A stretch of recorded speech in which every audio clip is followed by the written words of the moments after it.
Hey, what's up, everyone? Welcome to the Secret Restaurant Podcast. I will be your host for this journey through the audio waves of time. How should I say that? I will be your host, channeling vibrations your way. My name is Natehoil.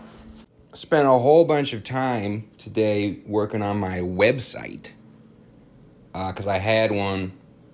And then I used the business one. This is going to be so boring to listen to.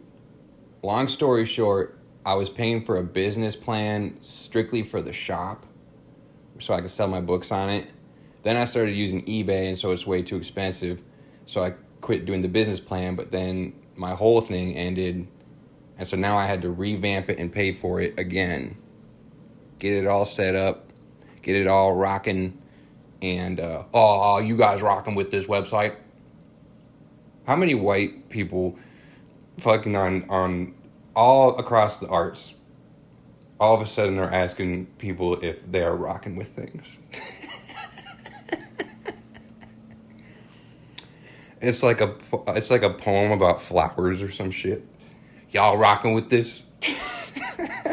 I tell you what, man, us white people need to just quit using other things in general. Like, if you hear a catchphrase that people are using that's getting repeated, just don't use it. Because chances are, like, another culture has already been saying that for years, and then all of a sudden, white people started saying it, and then it just sounds, I don't know, it just doesn't sound right. That's what's the interesting thing about sometimes listening to, like, rap or whatever, is, like, I feel like in my life, expressions start to come out, and expressions start to be used a lot. I don't know if I can think of examples on the spot, except for, are y'all rocking with this? But, like, and then I'll go back to, like, rap songs or, like, other things that were made, like, 10 years ago. And, like, those types of cultures were already using the expression. And then, like, 8 years later, all of a sudden, all the white people hear people saying it. And then they're like, ooh, that sounds hip. Isn't hip another expression of that? White people all of a sudden saying hip? Wasn't that, like a city slang? I'm trying to keep it hip, y'all. Hip hop. There you go. Hipsters. Are hipsters just a demented extension of, like, cool people, where years later the shitty white people that aren't actually cool anymore are called hipsters? Actually, hipsters were, like, Jack Kerouac's time too. Like, they called them hipsters in, like, the 40s and 50s if they were a part of, like, an underground arts culture, or they would refer to them as socialists and track them in their police cars. And in his FBI file, the folder mainly detailed how he was hip. His FBI file basically detailed his hip way of seeing the world, his hip way of dressing, which, you know, is just an extension of being mentally deranged. It went hipsters, and then hippies, and then hipsters again. So, what's next? Hippos? I transform into, like, a 70-year-old man. What's next, hippos? Right? This is the worst podcast I've ever recorded. This is the worst one so far. Actually, I did record one, and I didn't post it because I think I, in the middle of it, said something too mean when I was trying to be funny. And so I didn't post it because I was making fun of genders.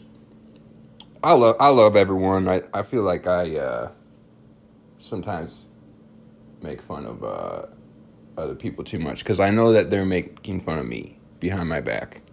And when I scroll through Instagram and I see people just liking posts that are just filled with hate, you know, I have to put my phone down and remember that that's not the real world. Yeah, it's a funny thing. Also, I feel like now that I'm recording this podcast, not that many people are listening to it, I feel like there's a stigma around a dude doing a podcast that, like, it's going to be, like, libertarian or something, or, like, alt-right, or it's going to be, like, a part of a certain universe of other podcasters that have sort of dumb ideas. And that's not true for me. But I do feel like I understand how those types of things begin to shift after you've done a podcast for a very long time. The freedom of speaking to yourself while no one else is there to even react in a non-verbal way to what you are saying. It's a dangerous thing, man. But also, I think that's also a stereotype, and, podcasts are just fun. There's a reason people like them. And they don't have to be, promoting something evil to exist. It just happens a lot. Speaking of which, you know what's been really entertaining to me?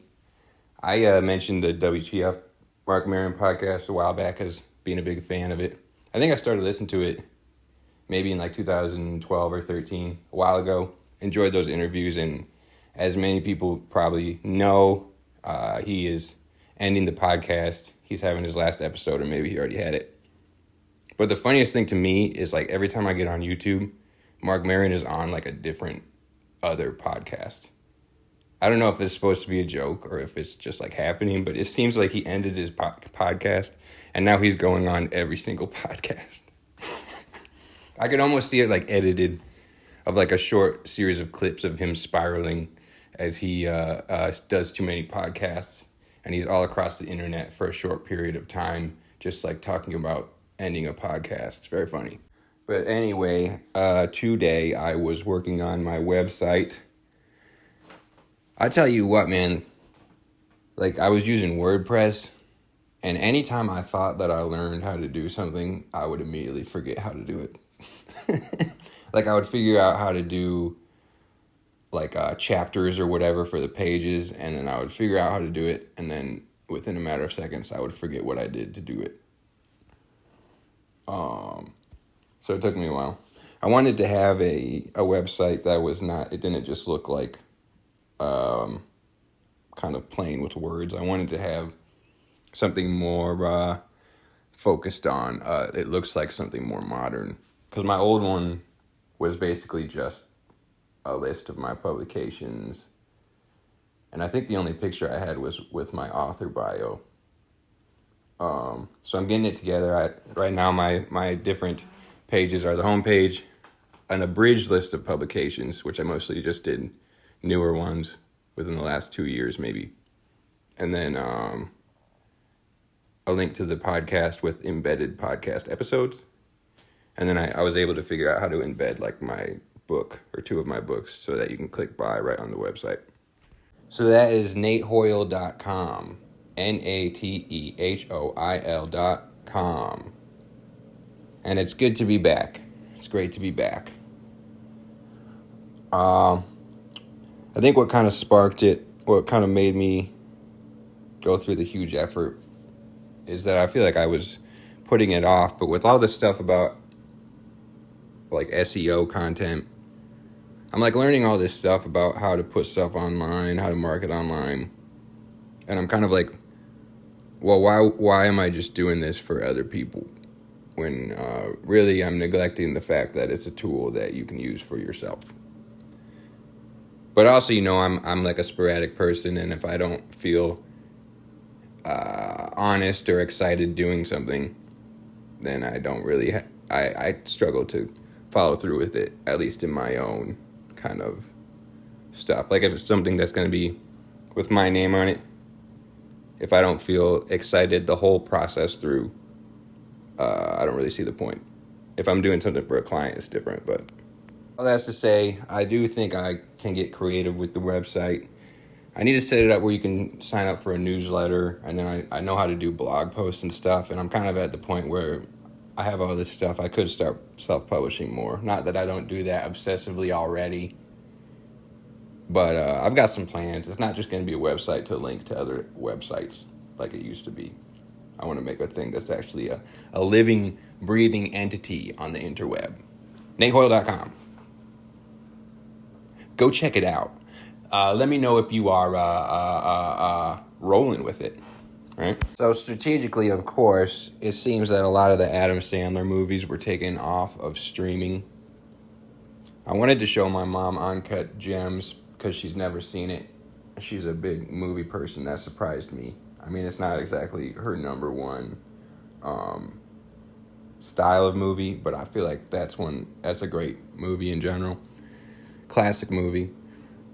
And so that one isn't on anymore. It used to be on HBO, which is weird because they have their A24 collection, which makes me wonder if it got taken down because of Happy Gilmore 2. But other stuff were taken down too. So you know what I did?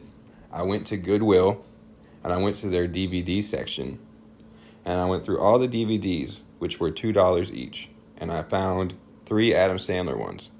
They had his SNL one, just like the 80-minute SNL skit one, but I think a lot of those are on YouTube. But the ones that I got Click. I don't even know if I've seen this one. If I did, it was a long time ago. And then I got Billy Madison and Big Daddy. Because, as I mentioned in the last episode, I had watched Happy Gilmore. So I found those for $6 total, instead of spending money to just have it one time on a streaming service. Physical media. Physical media, the one true form of physical media. And then also, this is the one I watched last night. So it's kind of iconic underground animation only because it was one of the biggest financial failures of any cartoon that I'm aware of. One of the biggest flops in animation history. But it's also awesome. So it's called Rock and Rule. It's like a science fiction rock opera. And the actual like soundtrack is crazy. So Lou Reed sings a song. Iggy Pop is in it. Debbie Harry, is that Blondie? I'm going to check so that people don't get mad. Nice, I was right. Dating females has paid off once again. Knowing who Debbie Harry is. No, she's a badass. But so this movie, it's like an animated rock opera where it's like kind of one of those movies about how post-apocalypse, like humans aren't there anymore. People are kind of like mutants. And then they're kind of like either mice or cats, but they're like anthropomorphic. And then there's other kind of weird creatures too. Like I said, it was a flop. I think probably because the soundtrack and like the stars in it were so famous. And then it just didn't make any money in theaters. And so it kind of became a cult icon movie, which used to be on YouTube, and then I had to buy the DVD because I wanted to watch it again. But the best part for me in this whole thing, the kind of villain is this rock star who's like got evil plans. He's trying to get this main character to like sing this melody that's supposed to create like a supernatural beastly catastrophe by making her sing this melody. And so he invites her into this kind of mansion that he resides in. It's one of the coolest cartoon villains I've ever seen, to be honest. And he's like super, I mean, maybe I would compare it to like Rocky Horror Picture Show or something. It's funny, he's like super gay coded, just in that he's kind of like hair metal fabulous. And his costume changes. It's an animation, but his different costumes in it are like you can't look away from them because of how like crazy he looks. You know what's something that's been messing me up with this podcast is, I don't really get comments from people I don't know or whatever. I get some comments from people I do know, but I got one, and it was probably even a bot, but the comment was on one of my past episodes, and it was just like the 2 words it said gay weirdo. And it could have been a bot, like I said, but my initial reaction to it, I was like honestly confused and not like thinking it was an insult. Like I couldn't tell at first. And then I clicked on the profile and it was sort of hyper masculine shit. But when I first looked at it, I just feel like my world I live in, just because people in the arts have definitely taken that word into a positive thing very frequently. Weirdo, but also like gay too. Like it's proclaimed as a positive. Whereas when I was growing up, straight people would call each other gay to make fun of each other.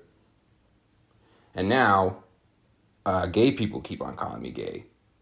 And I'm like, I thought I got out of this. I thought I was done with this. I'm just kidding. That's true, though. Because I looked at the comment, and I didn't know if it was an insult. I mean, it was... The blatancy of it made it seem like it was an insult. But then I had to, like, take a step back and be like, wait a minute, this isn't...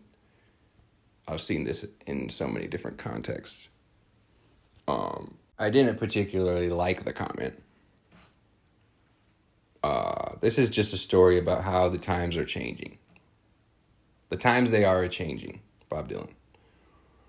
All right, so I feel like I really lost my train of thought there. I guess I can move on. Rock and Rule, I would find even just clips on YouTube and check that villain out because it's literally the coolest villain I've ever seen in a cartoon.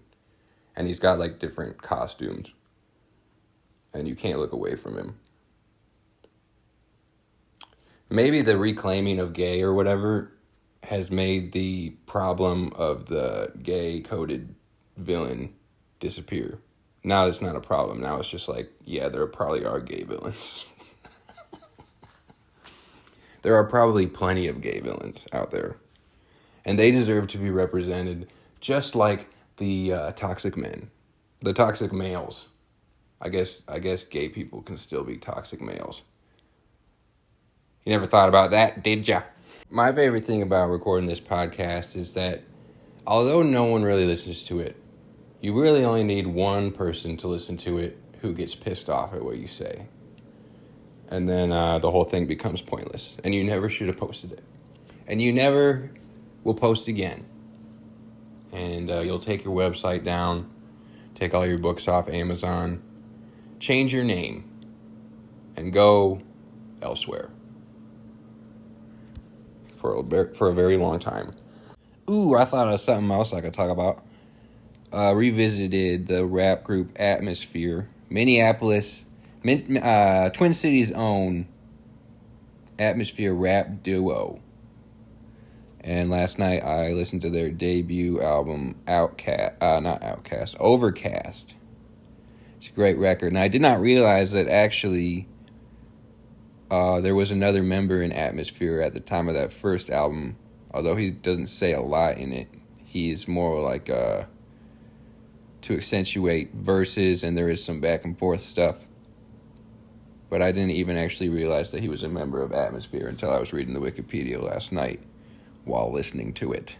Atmosphere, that's probably one of the best shows I've ever seen in Minneapolis. Because they were local there. They're huge in Minneapolis, in their home city. Like, people love them there. And they have a record label that's called Rhyme Sayers. That's pretty popular there too.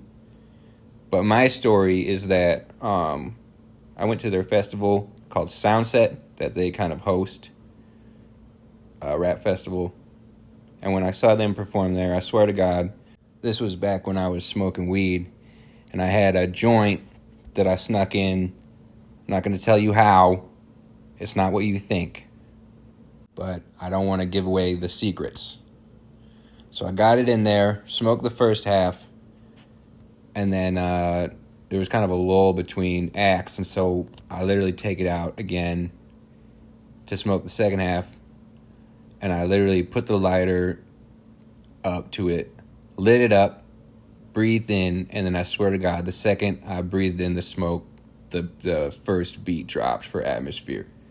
And I hit the joint, and then I look up and I see Slug, the MC, coming out onto the stage, looking like a wild man, ready to give the show that we all had been waiting for.